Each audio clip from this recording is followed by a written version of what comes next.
Every August in the PFL, the stakes get higher.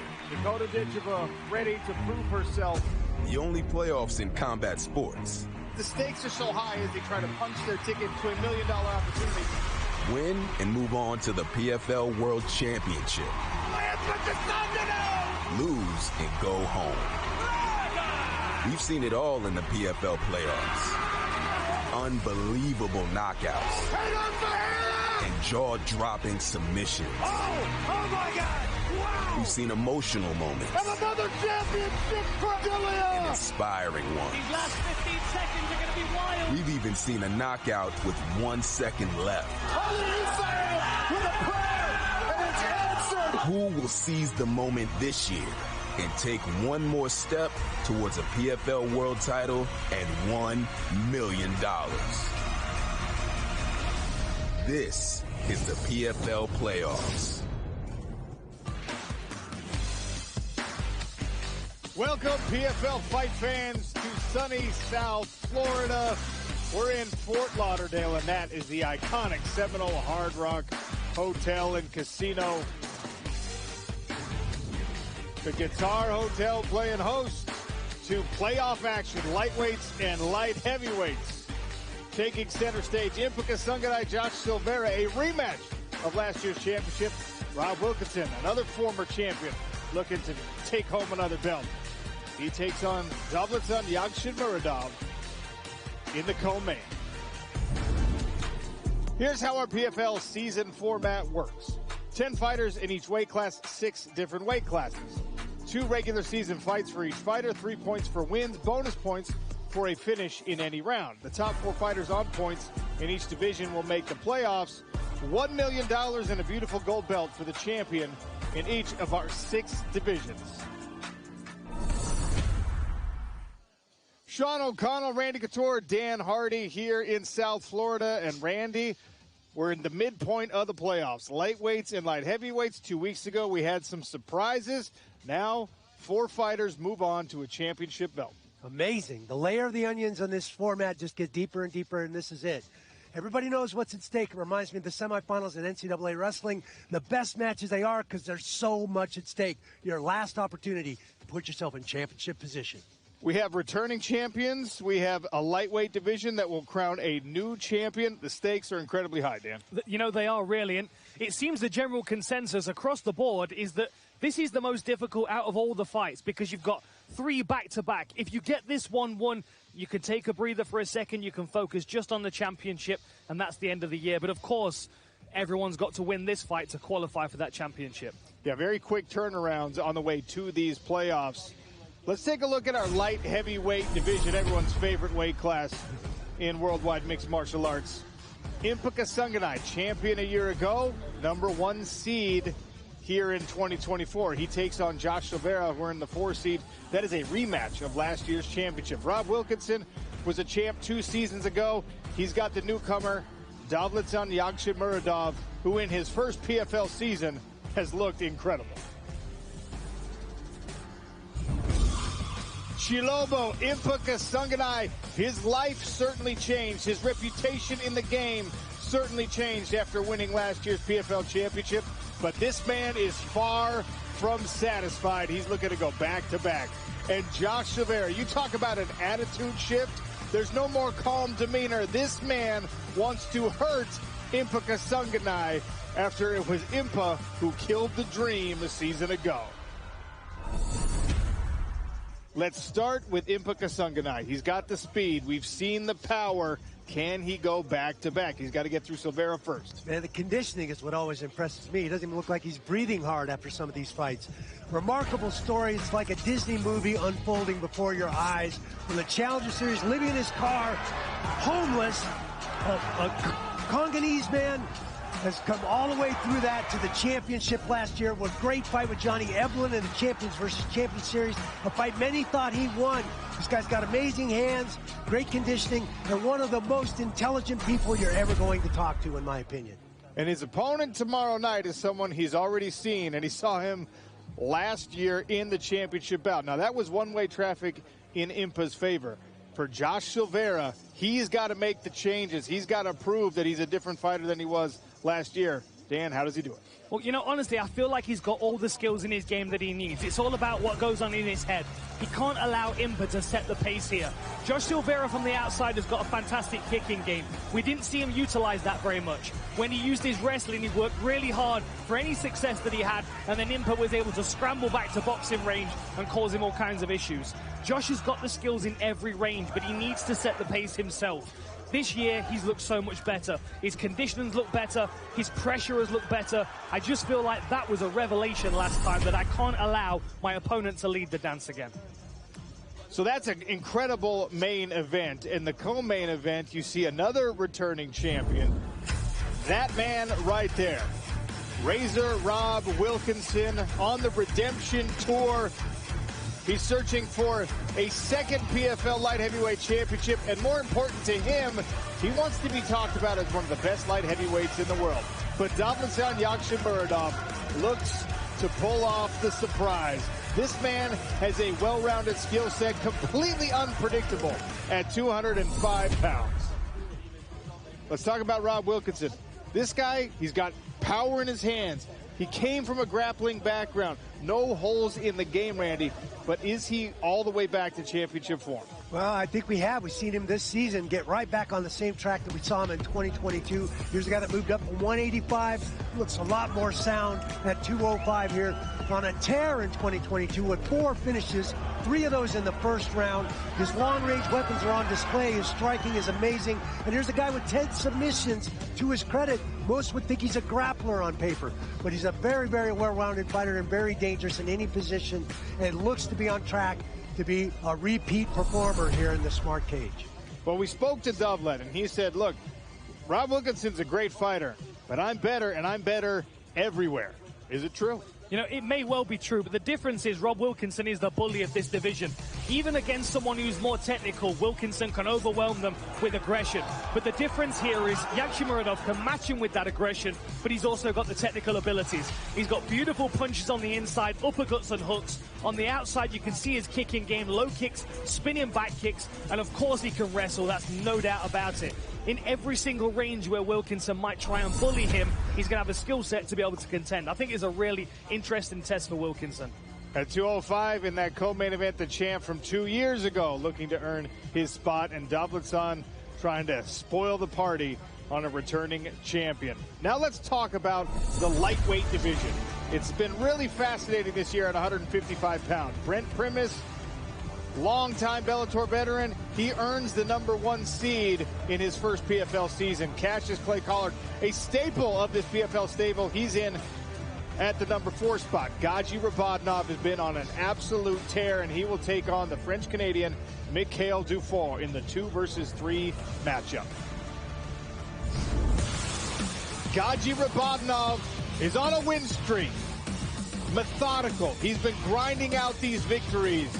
A lot of decisions back to back to back to back. He says, I'm looking to prove that I have finishing ability. And Mikhail Dufour, the torch was passed from Georges St. Pierre to Olivier Albert Messier, and now on to that man, the Canadian badass chasing his first PFL championship. Let's talk about Gaji Rabadnov. Trains at the Nurmagomedov School in Mahachkala, Dagestan, and you can see it when he fights. He's got the wrestling, but he's also got striking skills. What do we see against Dufour? Well, you know, much like the new generation coming out of the Nurmagomedov camp, yes, they can wrestle like phenoms, but they've got the striking as well. And if you watch Gaji Rabadnov fight, you can forget that he's a wrestler. He likes to stay on the outside and pick at his opponents with sharp skills, sharp techniques, but almost they forget that he's a wrestler. They keep peppering him with crosses and jabs, hit him with low kicks, and then, of course, the wrestling comes into play as well. Every single area of the game, this guy's got a skill set, but he needs to maintain the technical aspects of this fight and not get drawn into a brawl. Look, Gaji Rabadnov, as Dan said, beautiful technique. Mikhail Dufour's got technique, but he's also an absolute buzzsaw. He throws everything at you in the striking game.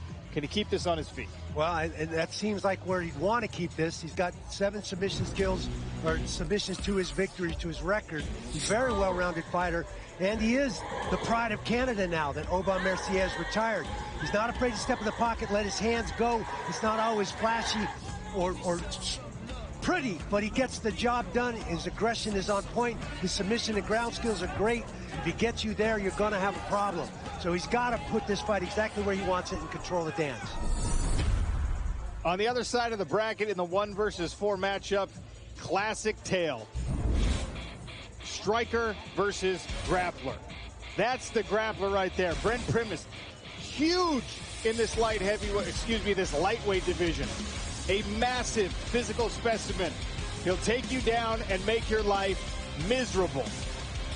Standing across from him, the most exciting lightweight on the planet, Cassius Clay Collard. Boxing skills, clever knees. He likes the low kick. Whose skill set wins out in this matchup? Let's talk about Brent Primus. Look, he is not a spring chicken anymore. He's in the later years of his career, and he feels like this format goes all the way back to where he had a lot of success as a young fighter. And of course, coming up in wrestling, can he push through Clay Collard on his way to a championship? Well, look, you know he's going to have to, but no one's been able to stop him yet. He's looked fantastic this season. Rear naked chokes left and right. Yes, he might be a little bit later in his career, but experience is a big factor in this fight. And also the fact that he's been in this system, so he's stayed in shape for the whole year, right? He's got his timing, he's got his condition, and we know he's got the skills that he needs. Now, you say this is a striker v grappler matchup. We know that Primus is going to try and put this fight on the floor. In the scrambles, if Collard gives his back, he's going to get choked unconscious. That is a fact, but the question is, does the striker beat the grappler, or does the grappler able to get the fight to the floor and get the rear naked choke? Well, let's talk about Clay Collard, because if there has been kryptonite to his exciting style, it's been a fighter like Brent Primus, someone who can take him down and grind out a victory on top.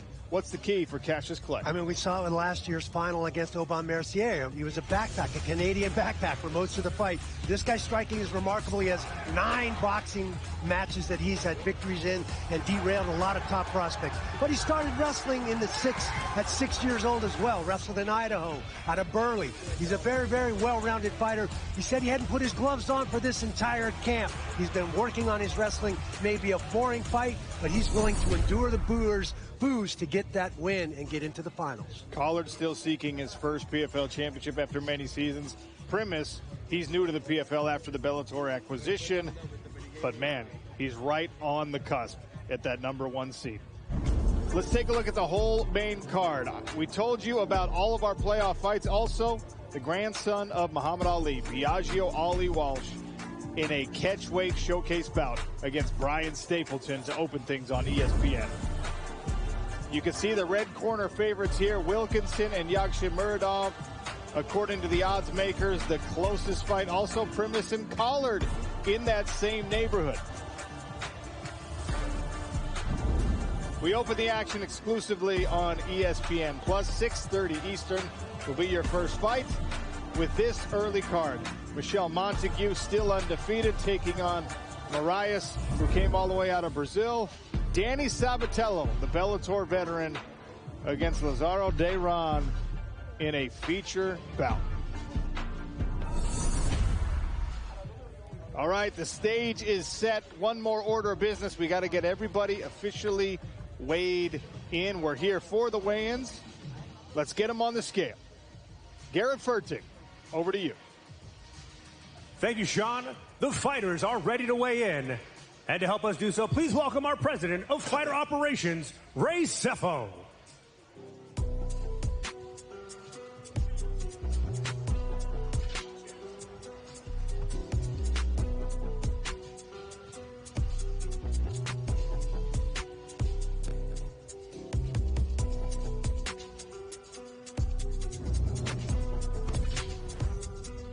First bout of the night will take place in the women's featherweight division. Michelle Montague, Marilia Moraes. Introducing first, fighting out of the blue corner, from Fortaleza, Brazil, Maria Moraes. PFL debut for Moraes. 145 3/4 pounds. She's got to be excited to be on this stage. Tough opponent though in front of her, someone that's very familiar with the PFL smart cage. Please welcome her opponent, fighting out of the red corner, from Mata Mata, New Zealand, Michelle Montague.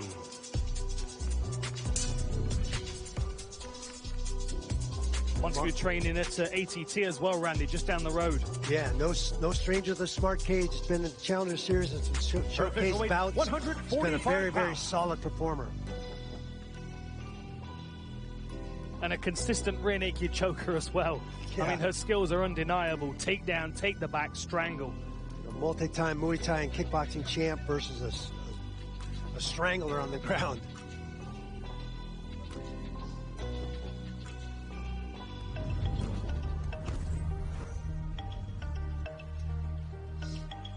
Up next, more featherweight action, this between the men. Jordan Oliver, Braden Akeo. Up next in the blue corner, fighting out of Phoenix, Arizona, Braden Akeo. Akeo's going to have to stay loose in this. He's got to be expecting takedowns from his opponents as well. His official weight, 146 pounds even.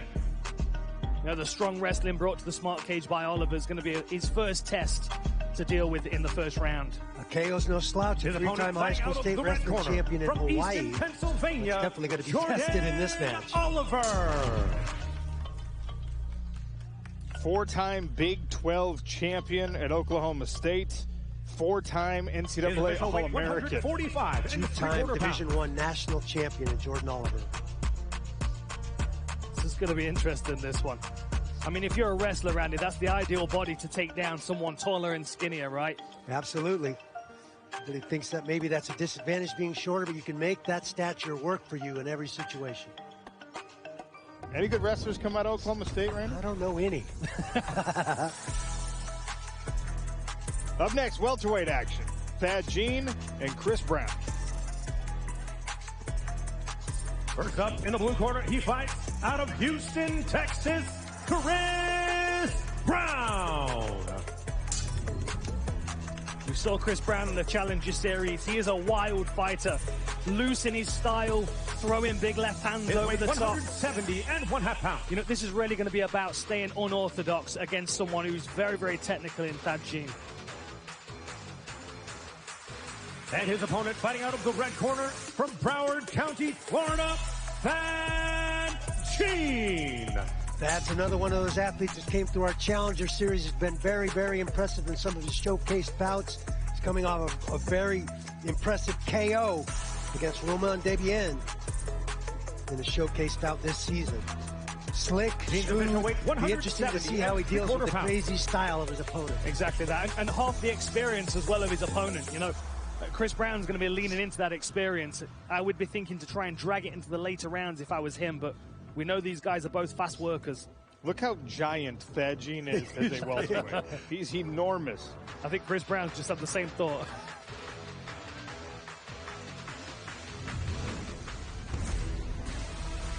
Lightweight action between Elvin Espinosa and Mads Burnell. This one going to be a treat. Man, this is going to set the pace.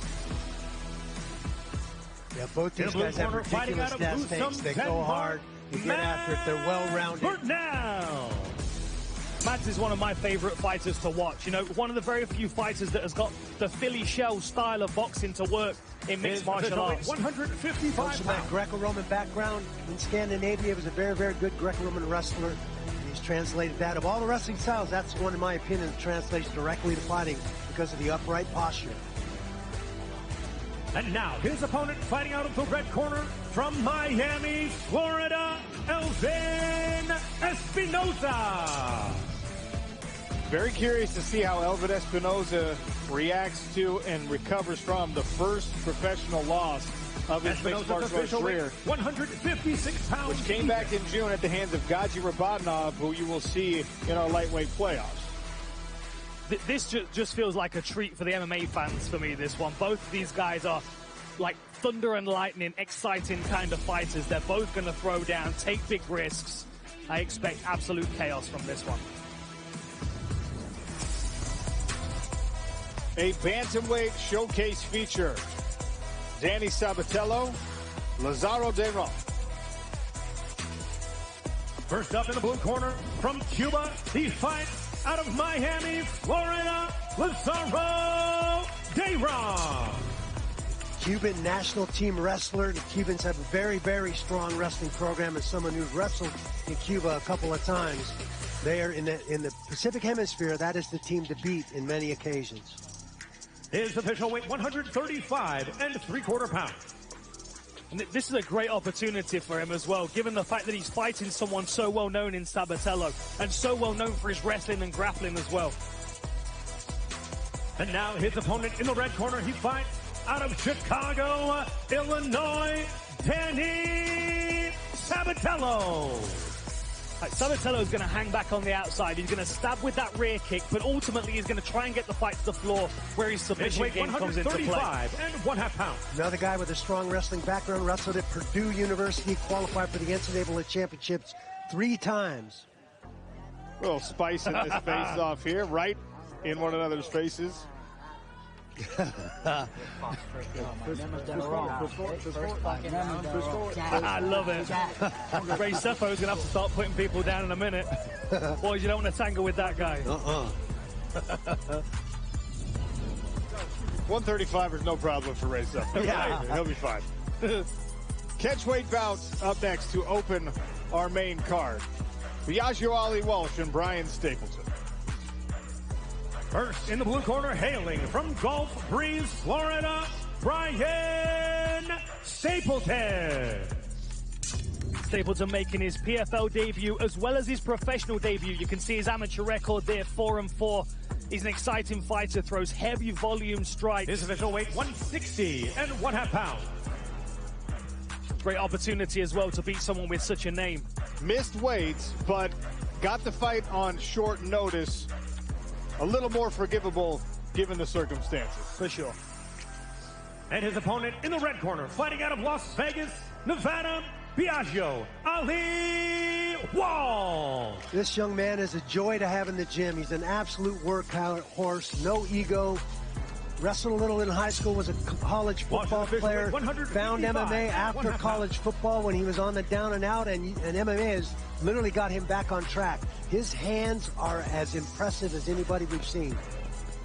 He is 1-0 as a pro, made that debut very recently on our Champs versus Champs card back in February.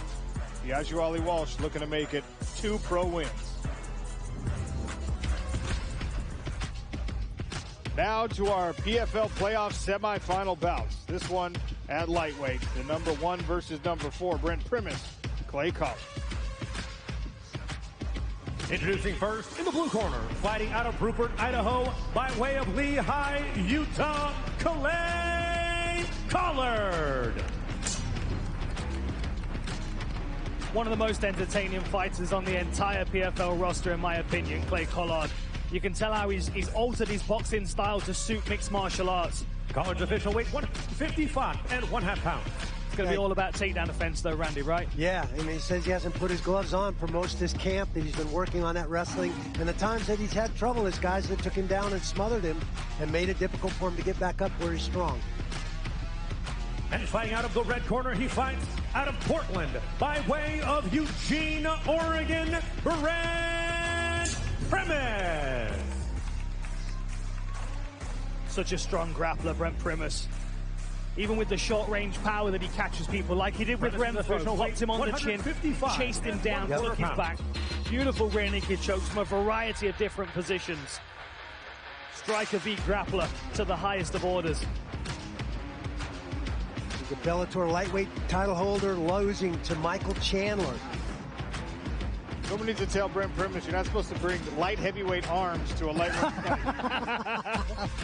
fight.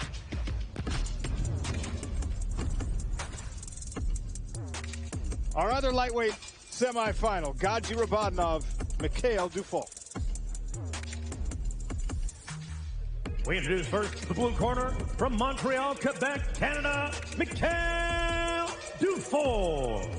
2 knockouts and 10 submissions to his record.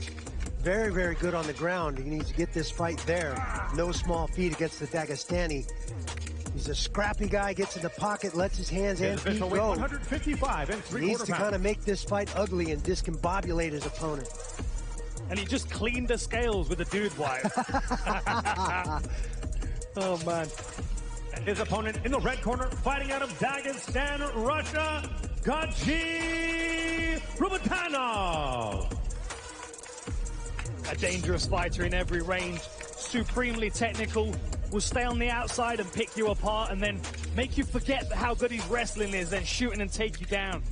His official weight, 155. 2014 World Combo Champion, World Combat Sambo Champion, rather.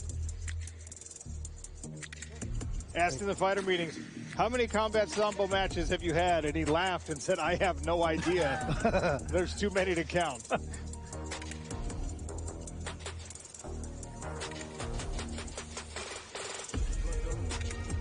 Winner go home for these lightweights. Winners move on to the championship. Our co-main event, a light heavyweight semifinal bout between the 2022 champion Rob Wilkinson and the newcomer Davletson Yagshimuradov. Up in the blue corner, fighting out of Ashgabat, Turkmenistan, Davlet Yagshimuradov. 13 knockouts and 4 submissions for Davlet. Very, very well-rounded from Turkmenistan. Nickname is the Wolfhound. Another Sambo practitioner. His official weight, 205.5 pounds. Does a little acting on the side, too. Yeah, good martial arts. Some acting. Yeah, very cool. Sword fighting type stuff. And, you know, for the way he's built, broad-shouldered, compact, very, very light on his feet, bounces around. I would say his movement belies the build. Absolutely. Fluid. And his opponent in the red corner, he fights out of Inglewood, Colorado, by way of Hobart, Australia, Rob Wilkinson. Rob from Tasmania, the Razor. Phenomenal in 2022 with 4 finishes. 3 of those in the first round. The striking on display, the long-range weapons, very, very impressive. But make no mistake about it, he's got 7 submissions to his record as well. He's very good on the ground. Don't let the hat fool you. Wilkinson does have a pretty significant height advantage in this fight.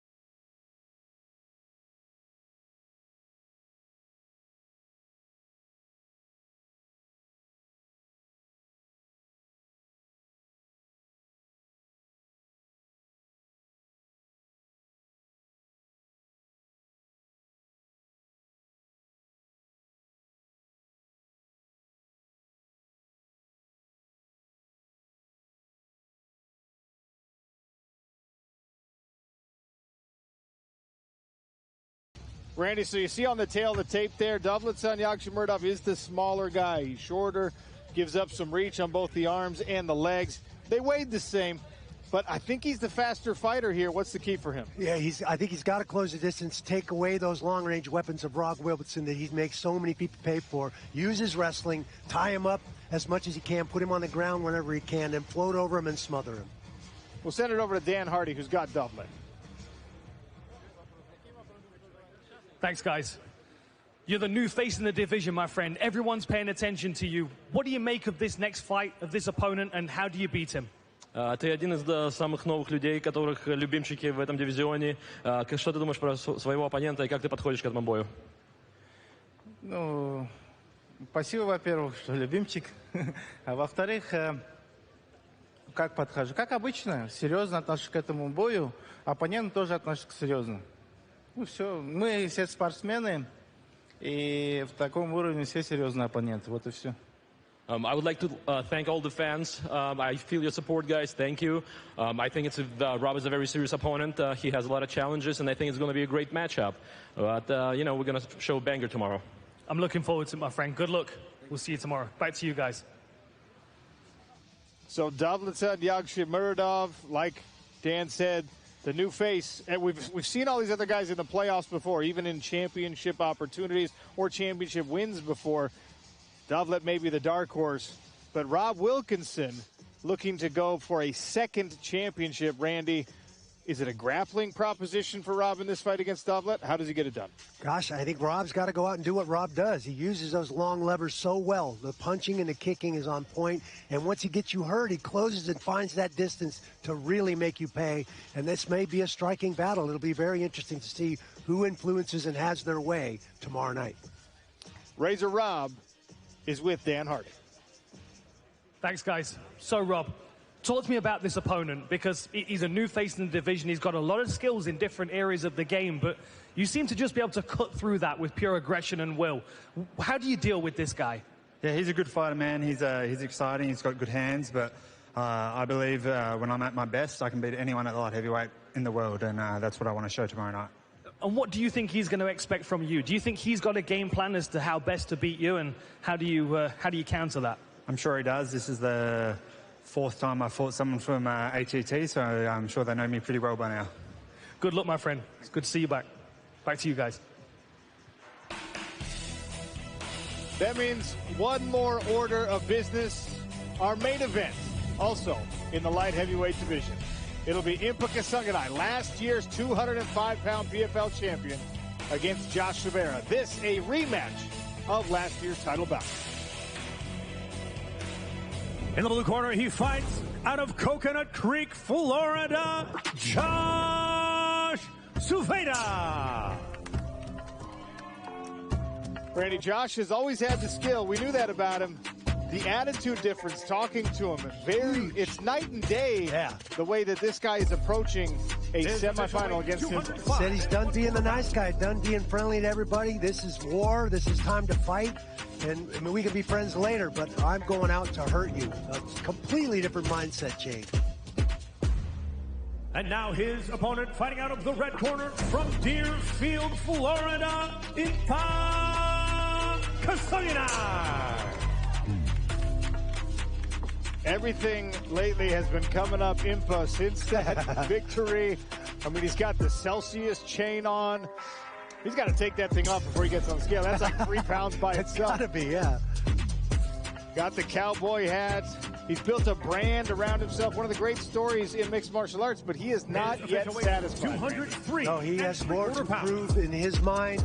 He wants to show everybody that he deserves to be here and that he is one of the best fighters on the planet. And look at this, Josh Silveira, normally either stoic or smiles. Looks like he might have a few things to say to Impa Kasanganay in this particular face-off.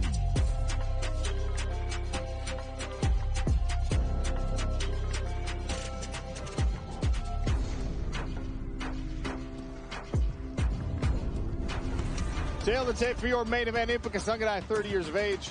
Josh Silveira is 31. Silveira is 1 inch taller, weighed in 1 pound heavier. Slight reach advantage on the arms favoring Silveira. Both men with a 42-inch measurement on the legs.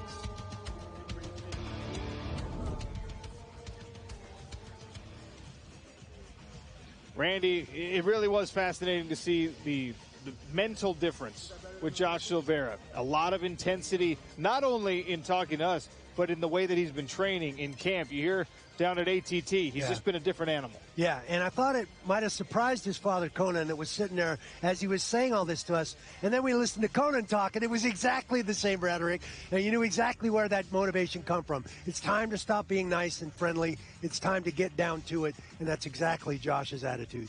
Josh Silveira, hell-bent on revenge. He's with Dan Hardy. Thanks, guys. And an opportunity at revenge is exactly what this is. But Josh just walked over to me. He leaned straight and he went, that was fun. That was fun. You were talking to him. You were shaking your head, telling him that something was not going to happen. Talk to me about that face-off, my friend. Yeah, man. He said fish die when they open their mouths or some shit like that. And I said, too bad we're not going fucking fishing. There's not no fishing over here, man. It's a fight. And things are different. Things are different. This is personal. And tomorrow you guys are going to see 100%. Things are different. You feel different. You've got a different vibe this time around. You're serious. There's no smiles this time around. Is that from the last fight? Was the change in mentality from that? Yeah, man. This sport is ruthless, and sometimes you learn your lesson through losses. That loss in November was a blessing. Helped me build a different fighter, different character, different mindset. MMA, I'm not here for a long time, man. It's not a long sport, but we're here for a good time. And I'm just different, man. I know it inside my heart, inside my soul, and we're going to see tomorrow, 100%. Good luck, my friend. See you tomorrow. Back to you guys. If you've been watching the PFL and you've seen how Josh Silveira usually answers questions, how he addresses the camera, that is a different Josh Silveira. Is Impa Kasanganay the same problem that he faced a year ago and couldn't solve? I think he is the same problem. Here's a guy that's amazingly well conditioned. His hands are on point. He's got naturally heavy hands, so he can knock you out. His grappling and ground game is very, very good as well. He's a very, very well-rounded fighter. Has a ridiculous story to put himself in this position. And I think he's a lot of trouble for a lot of folks. Dan Hardy has Impa. Thanks, guys. Impa, it's difficult to beat someone as skilled as Josh the first time, but to beat them a second time seems even more difficult. Have you expected a different version of him, and did that feel like a different version on the stage to you? Well, I respect Josh. I really respect his dad. Like I say, when Buckley knocked me out, the first person I talked to my dad was Josh's dad. He talks too much. He talked a lot last year. He talks this year. The reason I say that phrase is, people can act ignorant and not understand what they mean. Tomorrow I finish him. So is that what you do better this time around? You get this finish. I mean, you look spectacular last time. Your conditioning, your technique was on point. How do you better that performance? Come back better, raise the standard. I respect Josh. And what I say about this is, the best way to respect a great opponent is to finish him. He's a great opponent. He's a good man. Tomorrow I come that victory, finish with my hands raised. Man, I am excited.